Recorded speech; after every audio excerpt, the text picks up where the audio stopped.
Hello and welcome to Sodexis. Today I will be showing you alternative RFQs and how to create them. So first things first, in inventory underneath a product, you're going to need to have multiple vendors to buy a specific item from. In this instance, we'll continue to work on the wool hat.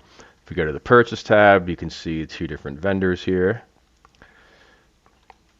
So this would be a scenario where if you originally have a purchase order to an A vendor that you use more often, but maybe for lead time or availability purposes, you want to switch to the other vendor. This gives you the ability to do that. So here we already have an RFQ for a wool hat from Hats Off.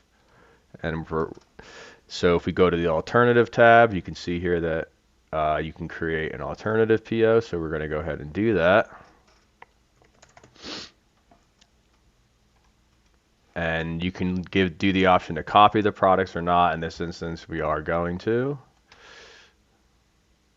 It'll create an alternative PO from the different vendor for the same item on the notion that obviously, okay, it's in stock, we're going to get it faster, what have you.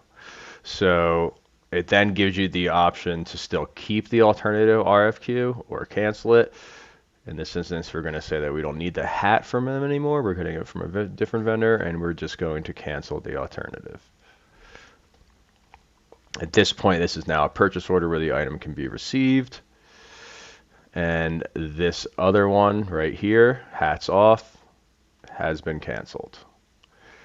I hope this was informative. For more information, please click the link below.